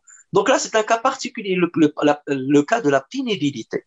Et justement, les écoles, c'est ce qu'ils disent. Ils disent, lorsqu'il y a pénibilité, on trouve une difficulté dans le voyage. Dans ce cas, le mieux, c'est de rompre le jeûne. Mais lorsqu'il n'y a pas pénibilité, le mieux, c'est de jeûner. Voilà. Donc, vous voyez que cet avis-là, il a rassemblé entre les différents hadiths, en fait. Les hadiths qui sont cités par les Hanafites, par les Hanbalites, donc là, ça concerne le cas de pénibilité. Mais dans un voyage normal où on ne ressent pas de fatigue, dans ce cas, le mieux, c'est de jeûner. Alors maintenant, quelles sont les conditions nécessaires pour que je puisse bénéficier de la dérogation de la non-observance du jeûne? Supposons maintenant, je fais un voyageur, quelles sont les conditions pour que je rompe mon jeûne, que je ne jeûne pas? J'ai choisi de ne pas jeûner, mais quelles sont les conditions que je dois satisfaire? La première condition, il y en a quatre conditions, rappelez-vous bien de ces conditions. La première, c'est que mon voyage doit comporter une distance au moins équivalente à la distance qui permet le raccourcissement des prières de 4 rak'at. La dérogation du voyageur pour la prière. Et cette distance doit dépasser 4 bouroud. 4 bouroud. Et le bouroud, c'est le pluriel de barid. Et le barid, c'est quoi? Ça avoisine à peu près 20 km. Donc 4 bouroud, c'est 80 km. Certains montent à 82 km. Voilà. Et ça, la majorité dit cela. Il y a une minorité marginale qui dit tout ce qui est considéré comme un voyage, peu importe, même si c'est moins de 4 bouroud, tu peux rompre le jeûne. Mais la majorité, voilà, ils disent il faut d'abord que la distance parcourue dans le voyage soit plus de 80 km. Ça, c'est la première condition. Moins de 80 km, j'ai pas le droit ni de raccourcir les prières, ni de bénéficier de la dérogation de rompre le jeûne. La deuxième condition, ça doit être un voyage licite. Supposons quelqu'un va dans un voyage illicite. Je sais pas, il va aller faire une transaction haram. Il va aller dans un casino pour jouer le qimar. Il va dans un voyage pour se battre avec quelqu'un. Bref, un voyage illicite. Dans ce cas, il n'a pas le droit de bénéficier. Je lui dis, tu vas dans un voyage illicite et tu veux que je te donne la dérogation. Bien entendu que c'est pas permis. Donc, dans ce cas, tu n'as pas le droit de bénéficier ni de la dérogation pour la prière, ni de la dérogation pour le jeûne. Troisième chose, et ça, c'est le plus important et le moins connu, c'est commencer le voyage et parvenir à la distance de raccourcissement avant le lever de l'aube. Ça veut dire, je dois démarrer mon voyage avant l'aube et parcourir les 80 km avant que l'aube ne se lève. Si l'aube se lève alors que je suis en cours de route, je suis à 40 km, l'aube se lève, j'ai pas le droit de bénéficier de cette dérogation. Donc, je dois partir avant l'aube et parcourir les 80 kilomètres avant l'aube. Donc ça, c'est la troisième condition. Et la quatrième condition, c'est il faut que je formule l'intention du voyage avant l'aube. Ça, c'est chez les Malikites. Il faut que je formule l'intention de voyage avant l'aube. Ça veut dire, quelqu'un qui, voilà, demain, moi, je vais jeûner. Voilà. J'avais même pas l'intention de voyager, ni rien du tout, je jeûne. Et un voyage est parvenu, on m'a téléphoné, je dois faire un voyage. Et donc, je prends ma voiture, je vais voyager plus de 80 km. Est-ce que j'ai le droit de bénéficier de cette dérogation, la dérogation de non-jeûner? Non, j'ai pas le droit. Parce que j'ai pas formulé l'intention de faire ce voyage-là la veille. D'accord? Je ne l'ai formulé qu'après l'aube, après l'aube. Donc, l'intention de voyager a été formulée après l'aube. Donc, dans ce cas, je bénéficie pas de la dérogation. Sauf si j'entretiens mon voyage et dans le voyage, je trouve une fatigue énorme et une pénibilité à terminer ma journée. Dans ce cas, je rends mon jeûne comme n'importe quelle personne, même sans voyage, qui trouve une pénibilité à terminer son jeûne. On lui dit de rompre le jeûne. Il ne va pas risquer sa santé. Il est pour le jeûne. Donc là, il lui donne la dérogation. D'accord? Donc, si on respecte ces 4 conditions, on a le droit de ne pas jeûner pendant la journée de mon voyage. Et dans ce cas, on rattrape uniquement le jour ou les jours rompus sans expiation, sans nourrir 60 pauvres, ni jeûner 2 mois successifs, ainsi de suite. Alors maintenant, si on ne respecte pas ces conditions-là, et là on va donner des exemples pour qu'on comprenne mieux. Si on ne respecte pas ces conditions, alors on doit le rattrapage de la journée manquée et l'expiation. Et l'expiation, c'est quoi? C'est nourrir 60 pauvres, et on reviendra à cela, prochaine fois, Inch'Allah, c'est nourrir 60 pauvres ou bien jeûner 2 mois successifs. Alors, donnons des exemples. Par exemple, celui qui, avant l'aube, avait l'intention de jeûner pendant son voyage. Je sais que demain, je vais voyager. Et avant l'aube, je dis, je vais jeûner. Même si je voyage demain, je vais jeûner. Voilà. Et l'aube s'est levée, et après je dis, non, je vais changer d'avis maintenant, je vais manger. Alors là, si je le fais, non seulement je dois rattraper le jour-là, mais je dois faire l'expiation. Pourquoi? Parce qu'on te dit, dès le départ, Dieu t'a donné le choix. Il t'a donné le choix de ne pas jeûner. Ben, tu n'avais qu'à formuler l'intention la veille, et avant l'aube, de dire demain, comme je vais voyager, je ne vais pas jeûner. Mais pourquoi tu as formulé l'intention de jeûner et tu changes ton avis après l'aube? Non, puisque l'aube est levée, tu n'as pas le droit de changer l'intention. Voilà, tu avais le choix au départ. Donc, il fallait prendre le choix depuis le début. Donc, et quelqu'un comme ça, même, on lui accepte pas d'excuses. Donc, il est assujetti au rattrapage et à l'expiation. Un deuxième exemple. Celui qui, avant l'aube, a formulé l'intention de ne pas observer le jeûne. Donc, il dit, demain, je vais voyager. Donc, avant l'aube, demain, je vais voyager. Donc, je ne vais pas jeûner. Donc là, j'ai respecté la condition qu'on a citée. D'accord? Sauf qu'il n'a entamé son voyage qu'après l'aube. L'aube s'est levée et ce n'est qu'après qu'il a entamé son voyage. Donc, dans ce cas, pareil. Chez les Malikites, attention, chez les Malikites, donc on va lui dire, mais non, il fallait entamer le voyage avant et parcourir la distance, des 80 km avant l'aube. Sinon, il ne fallait pas faire l'intention de rompre le jeûne. À moins, il y a une exception qui est citée par les savants, surtout actuellement, que le moyen de locomotion que je vais prendre ne me permet pas d'entamer le voyage avant l'aube. Par exemple, je vais prendre le train, je vais prendre l'avion. Le train, il est à 8 heures du matin, ou l'avion, il est à 9 heures du matin, par exemple. Et moi, donc, je sais que je vais voyager demain. Donc, et la veille, donc, je dis demain, je ne vais pas jeûner parce que je suis voyageur. Et comme le moyen de locomotion ne dépend pas de moi, donc je dois attendre le lever de l'aube. Donc, dans ce cas-là, j'ai l'autorisation de formuler l'intention de ne pas jeûner. D'accord? Parce que l'heure de départ ne dépend pas de moi, elle dépend d'un moyen de locomotion que je ne maîtrise pas. Donc ça, c'est une exception, surtout pour le cas actuel. Alors maintenant, lorsqu'une personne rend le jeûne, elle rend le jeûne suite à une fausse interprétation mais probable. C'est-à-dire c'est une interprétation qui peut être acceptée. Mais elle est fausse. L'interprétation, elle est fausse, mais elle peut être acceptée. Donc, il a mal interprété les choses et il a rompu le jeûne. Donc, dans ce cas, qu'est-ce qu'on va lui dire? On va lui dire, tu dois rattraper et tu n'as pas à expier. Tu ne fais pas l'expiation. Parce que ton interprétation, même si elle est fausse, elle est tolérée ou bien elle est probable. C'est une interprétation probable. Alors qu'on va voir notre cas, c'est pas ça qu'on terminera, il y a des interprétations improbables, inacceptables. Donc ça, si l'interprétation, même si elle est fausse, elle est probable et acceptable, on te dit, tu rattrapes ton journée, mais tu ne fais pas d'expiation. Exemple, un voyageur, un voyageur qui a pensé que la distance à parcourir pour bénéficier de la dérogation est moins de 80 km. Supposons que lui, il a entendu un autre avis, comme de Al-Dahel, par exemple, ou de certains autres savants, qui parlent de moins de 80 km. Et donc, lui, il a dit, ben voilà, tel savant, ainsi de suite, ils ont dit que c'est pas forcément 80 km, moins de 80 km. Et c'est pour ça que moi, j'ai pris la dérogation. Je ne savais pas. Je ne savais pas à l'avance. Et donc, j'ai rempli mon jeûne.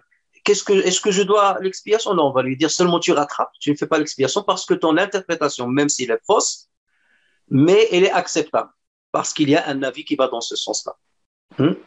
Et rappelez-vous, on a parlé de mura'at al-khilaf, le respect de la divergence. Donc là, c'est une interprétation acceptable. Ça, c'est un exemple. Un deuxième exemple, une personne qui a rompu le jeûne par oubli, comme ce qu'on a cité tout à l'heure. Quelqu'un qui, par oubli, il a bu, ou bien il a mangé, par oubli. Et qu'est-ce qu'il s'est dit? Il s'est dit, ah ben zut, j'ai rompu mon jeûne. Et chez les Malikites, je dois rattraper cette journée, même si c'est par oubli, je dois rattraper cette journée. Et puisque je dois la rattraper, ça veut dire que mon jeûne est caduc. Et puisqu'il est caduc, donc je peux continuer de manger toute la journée. Voilà, je vais prendre mon premier repas, mon deuxième repas. Et ben on va lorsqu'il va poser la question, on va lui dire, mais tu as eu tort, il fallait continuer le jeûne. Et si lui, il dit, ben moi je savais pas, moi je pensais que, puisque les Malikites disent qu'il faut que je rattrape la journée, donc j'ai compris de là que mon jeûne était caduc. Et puisqu'il est caduc, ben tant qu'à faire, je termine ma journée, je mange. Ce n'est pas permis. Donc, vous voyez, là, c'est une interprétation acceptable. Même si elle est fausse, elle est acceptable. Donc, on lui dit, c'est bon, tu rattrapes ta journée, mais tu ne fais pas d'expiation. D'accord? C'est l'exemple aussi de quelqu'un qui s'est réveillé le matin en état d'impureté rituelle. Genou. Comme l'homme qui a posé la question au professeur. Mais lui, il a dit, bah, zut, je me suis réveillé avec Janaba, donc mon jeûne est invalide, je ne peux pas jeûner. Mon jeûne est invalide, je ne vais pas jeûner alors que j'ai Janaba et l'aube est élevée, donc je vais manger. Et il mange. Et une fois il pose la question, on va lui dire, mais pourquoi tu as mangé? Il va dire, ben voilà ce que j'ai compris moi. Donc là, il a donné une fausse interprétation, mais on la comprend, on va la tolérer. Donc on lui dit, ça y est, tu rattrapes seulement la journée, tu ne fais pas d'expiation. D'accord?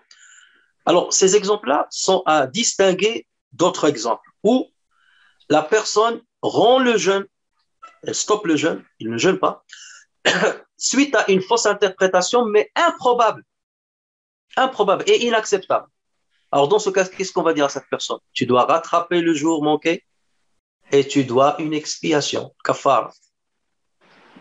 Nourrir 60 pauvres, on reviendra à ça la prochaine fois, nourrir 60 pauvres, ou affranchir un esclave, maintenant il n'y a plus d'esclave, ou jeûner 2 mois successifs.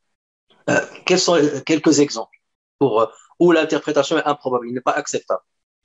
Celui qui, avant l'aube, avait formulé l'intention. Alors, formulé l'intention parce que j'ai vu une question passer, la formulation d'intention, c'est pas verbal, il n'est pas verbal. Seulement dans ma tête, je dis demain je jeûne, ça y est.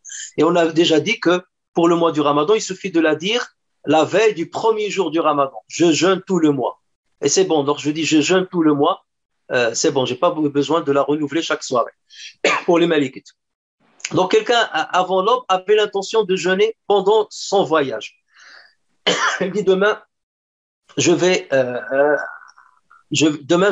rompre le jeûne. Donc il avait l'intention de jeûner pendant le voyage. Donc il dit demain je voyage et donc je vais jeûner. Et après l'aube, il décide de rompre le jeûne. Donc ça, c'est le cas que j'ai cité tout à l'heure. Donc là, on lui dit, tu dois rattraper la journée et donner une expiation parce que tu avais le choix au départ. Avant, donc, tu avais le choix de formuler l'intention de ne pas jeûner. Toi, tu l'as pas fait. Tu as dit, je vais jeûner. Et le lendemain, tu n'as pas jeûné. Tu as changé d'avis. Donc là, c'est inexcusable. Hein? Ton interprétation est inacceptable. Donc, tu dois l'expiation en plus. Exemple, une femme qui a l'habitude d'avoir ses menstrues à un jour bien donné.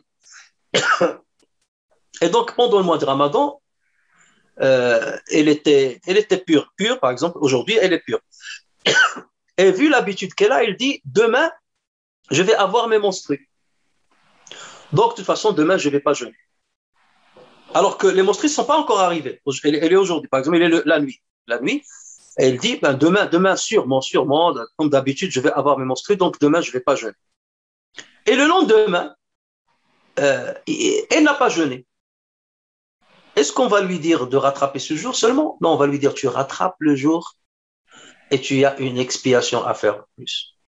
Pourquoi? Parce que tu n'as pas, tant que tu es pur, tu dois formuler l'intention de jeûner le lendemain. Si tes menstrues sont apparues, oui, dans ce cas, avant l'aube, tu dis, là, demain, je ne jeûne pas parce que j'ai mes menstrues. Mais là, tu n'avais pas les menstrues. Pourquoi tu as décidé de ne pas jeûner demain? Donc là, tu n'as pas d'excuse. Et ton interprétation, oui, mais j'avais l'habitude d'avoir les menstrues à ce jour-là. Non, c'est une interprétation inacceptable. D'accord? Supposons que le lendemain, donc elle a dit, demain, j'aurai mes menstrues, donc je ne vais pas jeûner. Et justement, le lendemain, les menstrues sont arrivées. Le lendemain, après l'aube, ils sont arrivés. Donc elle dit, ah ben, j'avais raison, donc je n'ai pas à jeûner. On va lui dire, oui, tu as raison, mais tu n'avais pas à formuler cette intention. Malgré ça, tu rattrapes ce jour-là et tu fais une expiation. Parce que la veille, avant l'aube, tu étais purifié. Et dès lors que tu étais purifié, c'est une condition d'obligation, lorsque tu es purifié, de formuler l'intention de jeûner le lendemain. Même si c'est avéré que tu avais raison. D'accord?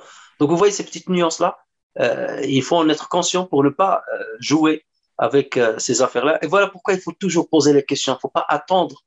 Vous avez des gens, parfois, ils prennent des décisions et après, ils appellent l'imam. Est-ce que j'avais raison de faire ou de ne pas faire? Maintenant que tu l'as dit, peut-être que tu avais raison, mais suppose que tu avais tort. Il fallait poser la question bien à l'avance. Hein? Si la réponse est négative et maintenant c'est trop tard, comment on va faire marche arrière? C'est impossible. Donc il faut faire très attention. Maintenant, avec les moyens de là, vous pouvez, dans des questions urgentes, n'hésitez pas à poser à des gens à qui vous faites confiance pour avoir des réponses explicites avant avant de prendre une décision sur laquelle vous avez un certain doute ou parce que vous n'avez pas assez de connaissances pour prendre des décisions comme ça tout seul. L'exemple aussi, c'est une personne qui a vu le croissant lunaire de Ramadan. Donc, il était pendant Sha'ban, il a vu le croissant lunaire.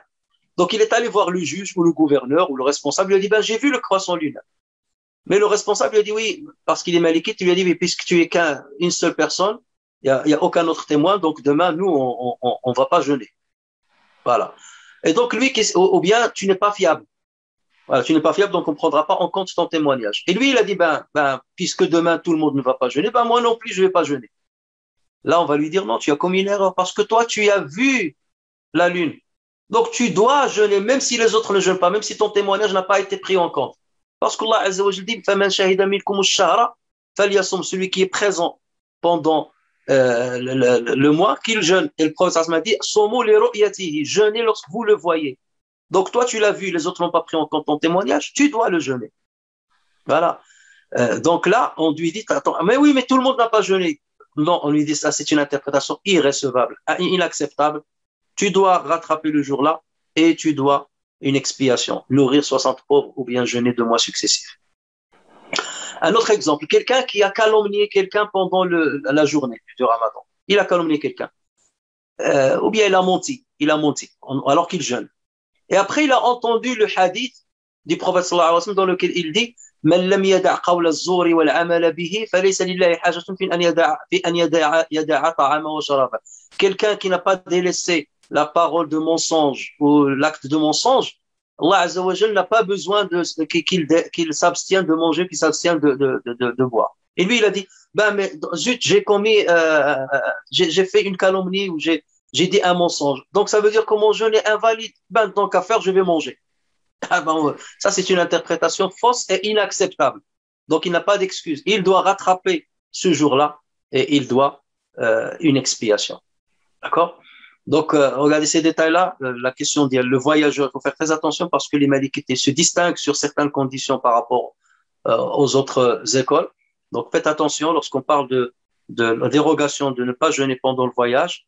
Donc, vérifiez bien si vous respectez les 4 conditions qu'on a citées. La distance, le voyage doit être halal. Formuler l'intention avant l'aube et engager le voyage et parvenir à plus de 80 km avant l'aube, à moins qu'on est tributaire d'un moyen de locomotion qu'on ne maîtrise pas. Donc, dans ce cas-là, on est excusé. Et donc, formuler l'intention avant l'aube. Il ne faut pas attendre le lever de l'aube pour formuler l'intention. Voilà, donc je m'arrête là, Inch'Allah. Et comme vous le savez, donc la semaine prochaine, il y aura l'Eid, donc soit mercredi, soit jeudi. Donc théoriquement, on devait se voir pour un vendredi, puisqu'on a décalé le cours là à vendredi. Mais vu que c'est l'Eid, donc on va pas faire cours la semaine prochaine, mais on le fera, Inch'Allah, la semaine d'après. Et on vous dira, est-ce qu'on le fera mercredi ou vendredi? Je crois, ça m'arrange plus le vendredi ces temps-ci. Donc peut-être qu'on va garder le vendredi, même si le Ramadan, Inch'Allah, va s'achever. On va continuer ce chapitre-là de Siyam pour le terminer et pour en même temps enregistrer ces cours-là qui peuvent profiter plus tard, Inch'Allah, vous profiter à tout le monde plus tard. Et on peut les visionner même en cours de l'année ou même avant, Inch'Allah, le Ramadan de l'année prochaine, si Allah Azza wa Jal nous donne assez de longévité pour y parvenir et pour le jeûner. Donc, نسأل الله تبارك وتعالى أن يتقبل منا فهو السميع العليم وأن يتوب علينا فهو التواب الرحيم إنه على ذلك قدير بالإجابة جدير وصلى اللهم وسلم وبارك على سيدنا محمد وعلى آله وصحبه أجمعين سبحان ربك رب العزة عما يصفون وسلام على المرسلين والحمد لله رب العالمين. Alors, j'ai vu passer quelques questions, je vais essayer de répondre rapidement.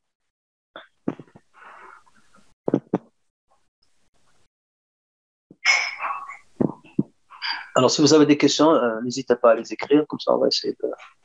Alors, une question sur Facebook. Une personne qui habite chez moi et qui est sans papier, qui a jeûné avec nous, est-ce que je peux lui donner zakat al-fitr? Oui, vous pouvez. Si la personne-là est pauvre, toute personne qui est pauvre, vous avez le droit de lui donner zakat al-fitr. Voilà.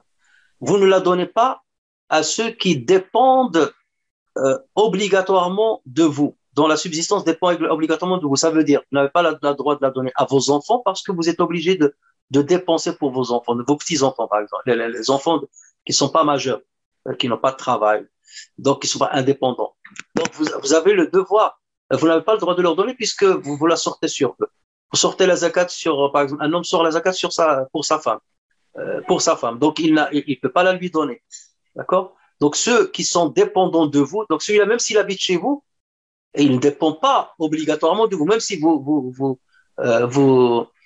le prenez en charge, mais c'est pas une obligation. Vous le prenez en charge bénévolement, donc qu'Allah Azza wa Jal vous rétribue. Mais c'est pas une obligation parce que c'est pas votre enfant ou c'est pas votre père. Si c'était votre père, vous avez l'obligation, votre mère, vous avez l'obligation de s'occuper de lui. Dans ce cas, vous lui donnez pas zakat al-fitr, vous lui donnez de votre propre argent, de votre capital. Mais en revanche, si c'est un invité, quelqu'un de la famille, un proche parent, dans ce cas, et il est dans le besoin, vous lui donnez votre zakat et même vous l'aidez à sortir la zakat. C'est pas parce qu'il est pauvre qu'il ne donne pas zakat. Même les pauvres doivent s'acquitter de zakat al-fitr parce qu'elle a un rapport, non pas avec la richesse ou la pauvreté, elle a un rapport avec le jeûne. C'est pour qu'Allah Azza wa Jal pardonne les petits péchés qu'on a dû commettre pendant le mois du Ramadan. Donc tout le monde est concerné par cette zakat. D'accord? Même les pauvres. Quitte à ce qu'on leur donne l'argent pour qu'ils la sortent. Et c'est pour ça que c'est bien de sortir zakat un peu en avance pour que ceux qui malheureusement n'ont pas d'argent, ils puissent l'utiliser pour sortir eux-mêmes leur propre zakat. Donc, on a parlé verbalement ou pas verbalement. Donc, on a dit que la seule intention qui se fait verbalement, c'est l'intention pour le Umrah et l'intention pour le Hajj. Les autres intentions pour la prière, pour le ghusl, pour le wudu, ça se fait dans la tête. Donc, il n'y a pas besoin de dire une phrase. Le montant de Zakat al-Fitr est 5 euros ou 7 euros. Alors, d'abord, le problème, comme je vous ai dit, 5 euros, c'est suffisant. 5 euros, c'est suffisant. Mais comme maintenant, la décision qui a été prise par certains et certaines fédérations, c'est 7 euros pour harmoniser un petit peu entre les musulmans. Donc, on dit tous 7 euros. Mais si quelqu'un est dans le besoin, il ne peut donner que 5 euros, il n'y a pas de mal. Même s'il donne que 4, même 3 euros, c'est bon parce que c'est l'équivalent d'à peu près 2 kilos, 2 kilos 400 de blé ou 2 kilos 400 de pâtes. Voilà. Et si vous voyez le prix, bien entendu, il est au-deçà de 5 euros. Donc, ceux qui le font parce que voilà, ils n'ont pas de moyens, il n'y a pas de problème, même s'ils donnent moins que 5 euros. Mais essayez de donner 7 parce qu'il y a beaucoup de gens qui sont dans le besoin, c'est mieux de le faire. Salam alaikum. Alors, salam alaikum, il y a beaucoup qui l'écrivent mal. Je profite de l'occasion parce que là, il a écrit salam, oua, O-U-A, alaikum. Il n'y a pas que le frère là, il y a beaucoup qui l'écrivent de manière. Si on veut l'écrire en français, salamu alaykum. Alaykum, c'est en un seul mot. Alaykum, c'est assalamu, c'est un mot. Alaykum, c'est un seul mot. Donc, c'est une erreur de le faire en 3 mots. Salam, oua, alaykum. Donc ça, c'est une erreur. Donc dites salamu avec OU à la fin, alaykum. Voilà. Ça, je profite seulement de l'occasion pour corriger cette erreur que je vois assez souvent. Quelle est la durée en jours pour être considéré voyageur? Si je voyage à un endroit et je compte rester plus de 4 jours dans cet endroit, ça veut dire que je vais accomplir 5 fois, plus de 20 prières. C'est ça, 5 prières fois 4. Plus de 20 prières dans cet endroit. Là, je ne suis plus considéré comme voyageur. Une fois j'arrive à cet endroit, pendant la route, je suis voyageur. Je bénéficie des dérogations. Mais une fois arrivé à l'endroit, à la ville, et je vais rester dans cette ville plus de 4 jours, je suis considéré comme un résident. Et dans ce cas, je fais mes prières normalement. Dès que j'arrive à la ville, je fais mes prières normalement comme un résident et je jeûne dans cette ville. Mais pendant la route, je suis voyageur. Et si je vais rester dans cette ville moins de 4 jours, ça veut dire que je vais y accomplir moins de 20 prières. Alors, voilà, pour lever le doute, moins de 20 prières que je vais accomplir dans cette ville. Donc, dans ce cas, je suis considéré comme voyageur pendant cette période-là. Donc, pendant les 3 jours, ou 2 jours, ou une journée, je peux bénéficier des dérogations. Lorsque je respecte les autres conditions qu'on a citées. Quelles sont les règles concernant la fidya pour une personne atteinte d'une maladie chronique? Est-elle obligatoire? Et est-elle également de 7 euros? Alors, le fidya, normalement, c'est nourrir un pauvre. Fidya, nourrir un pauvre. Le professeur avait dit c'est un moud de la nourriture la plus connue du pays, la plus répandue dans le pays où nous sommes. Le moud, c'est ce que portent les mains lorsqu'ils sont jointes comme ça. Ça fait à peu près 600 grammes, autour de 600 grammes. 600 grammes de blé, 600 grammes d'orge, 600 grammes de dates. Ça diffère selon l'aliment. Donc, c'est ça le moud. Et ça, l'équivalent. Alors, est-ce qu'on peut la donner déjà en argent? Pareil pour Zakat, il y a divergence. La majorité dit non, il faut la donner sous forme de nourriture parce que le verset coranique, Fidyatun ta'am ou miskin, le verset est clair. Donc, il faut la donner sous forme de nourriture. D'accord? Ou bien on achète la nourriture, on la donne à quelqu'un, ou à la limite, on prépare un repas et on le donne à quelqu'un. Donc, soit on le donne les denrées alimentaires, soit on prépare le repas et on lui donne un repas complet. Mais pareil, les Hanafites, eux, ils ont dit on peut la donner sous forme d'argent. Et plusieurs savants, donc, ont autorisé le fait de la donner en argent. Donc, l'équivalent d'un repas. Au lieu de calculer le mout, et un repas, si vous voulez calculer par le mout, parfois, c'est même pas 2 euros. Vous avez même pas 2 euros. Si vous calculez par rapport à un repas complet, donc là, vous êtes à 4, 5 euros. Voilà. Il y a certains madhahib qui disent c'est la moitié d'un sa, c'est 2 mouts. Donc, dans ce cas, c'est 1 kg 200 au lieu de 600 grammes. Donc, ça dépend des madhahib. Donc, nous, on dit en général, ce qu'on dit aux gens, c'est 5 euros. On leur dit 5 euros par jour. Et si quelqu'un, il n'a pas d'argent, il est pauvre, dans ce cas, qu'il donne 3 ou 4 euros, ça serait suffisant. Et le mieux, c'est de le donner, et ça, j'enjoins les mosquées à le faire, de donner aux mosquées pour qu'ils préparent des repas aux pauvres. Comme par exemple ce qu'on fait aux étudiants, des nécessiteux et tout ça pendant le mois du Ramadan, c'est l'occasion de donner cet argent aux mosquées assez rapidement. Alors là, il y a aussi une divergence pour les savants, ceux qui disent qu'on ne peut la donner qu'après la fin du Ramadan ou après chaque jour. Je termine le jour et je la donne. Il ne faut pas la donner avant Ramadan. Ça, il y a presque une entente entre tout le monde, à part quelques-uns. Certains disent, dès le début de Ramadan, vous pouvez la donner, comme les Hanafites. Dès le début de Ramadan, vous pouvez la donner. Certains disent, il faut attendre d'entamer le Ramadan et vous la donnez jour par jour. Ou bien à la fin du Ramadan, vous la donnez entièrement. Ou vous la donnez après le Ramadan. Donc, vous avez le choix, en fait. Mais si vous voyez qu'il y a une mosquée qui va préparer des repas pour les pauvres, vaut mieux la lui donner dès que le Ramadan rentre. Donc, dans ce cas, vous prenez la fatwa des Hanafites, pour au moins que l'argent que vous allez donner va être utilisé pour donner des repas. Et là, on aura beaucoup plus respecté ce que dit le Coran. Voilà, vous l'avez donné son argent sous forme d'argent, et l'association ou la mosquée prépare des repas avec cet argent pour les donner aux pauvres, et on aura respecté ce que dit le Coran. Et la mosquée, ceux qui dirigent la mosquée, ceux qui préparent le repas, auront, Inch'Allah, la récompense d'avoir facilité la tâche aux musulmans. Contrairement à Zakat al-Fitr, maintenant, de plus en plus de gens, c'est pas de plus, mais la majorité des pauvres la veulent en argent parce qu'il y a d'autres besoins qu'ils ont. Et comme le prophète sallallahu alayhi wa sallam a cité dans le hadith, le jour de l'Eid, faites de sorte que les pauvres ne demandent pas, ne mendient pas. Donc, tu peux lui donner parfois, il a la nourriture, il a de quoi manger, mais le pauvre, il faut qu'il paye son loyer, il faut qu'il paye l'électricité. Donc là, pour respecter ce qu'a dit le prophète sallallahu alayhi wa sallam, le mieux, c'est de la donner en argent, disent les savants. Alors que pour le fidya, comme le verset, il parle de le fitr, ta'am miskin, ta'am. Donc là, à la limite, on peut comprendre ceux qui sont un peu draconiens sur cette question-là, sur le fidya. Mais sur zakat al-fitr, il y a beaucoup d'avis qui, alhamdoulilah, vont dans le sens de la donner sous forme d'argent. Même Hayat Kibar al-Ulama en Arabie Saoudite, cette année-là, elle a autorisé ça, alors que c'était le conseil religieux le plus draconien là-dessus, et beaucoup se basaient dessus à travers le monde. Et là, tous ces savants sur qui beaucoup s'appuyaient, cette année-là, ils ont autorisé de la donner sous forme d'argent. Et ils sont revenus à ce que les savants disaient depuis longtemps. Maintenant, eux-mêmes, j'ai entendu certains, ils prennent les mêmes arguments qu'on donnait hier et qui étaient refusés par tout le monde. Ils reprennent les mêmes arguments, alors qu'eux-mêmes, ils combattaient ces arguments-là.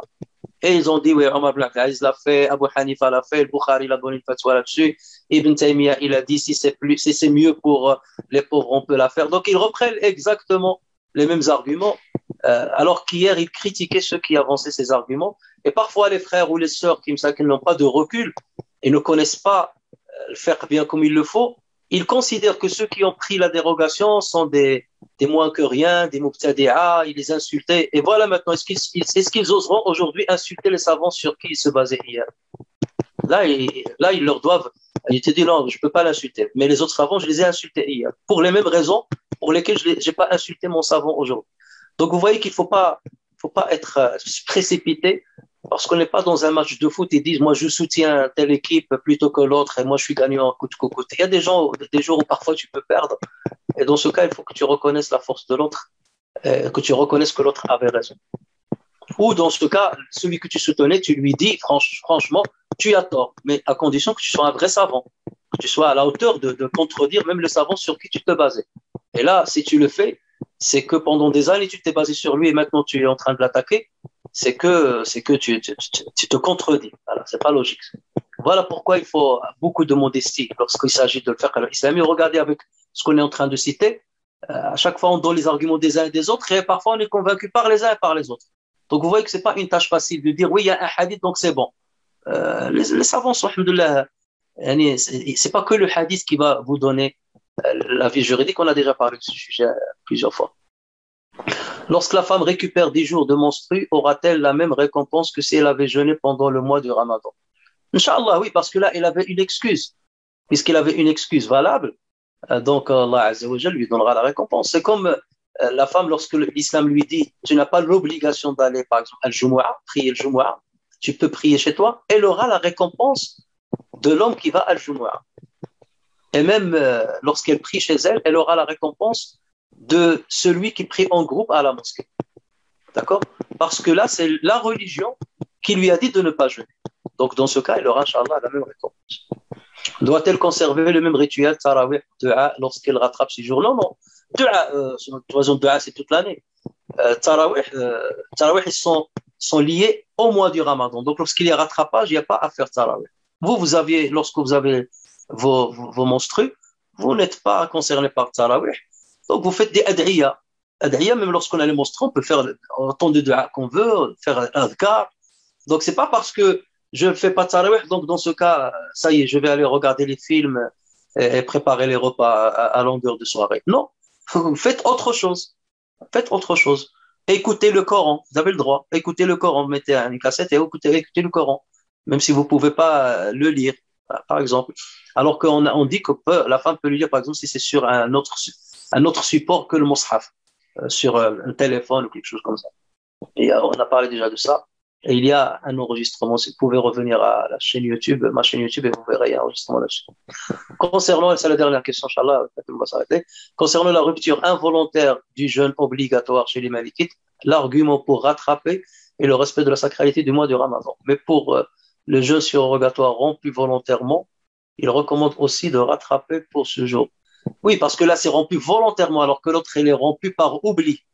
Attention, il est rompu par oubli, alors que celui qui a rompu volontairement un jeûne surrogatoire, dans ce cas, on leur dit de rattraper ce jour-là. D'accord? Alors que l'autre, c'était un oubli. Il y a une différence entre j'ai oublié et j'ai mangé. Et là, j'ai commencé un jeûne surrogatoire et volontairement, je l'ai arrêté. Volontairement, je l'ai arrêté. Donc là, c'est un autre cas de figure. Voilà, barakallahu fikum, jazakumullah khairan, subhanakallahumma bihamdika, ashhadu an la ilaha illa anta astaghfiruka wa atubu ilayk, subhana rabbika rabbil izzati amma yasifun, wa salamun ala al mursalin, walhamdulillahi rabbil alamin. Taqabbalallahu minna wa minkum. Assalamu alaikum.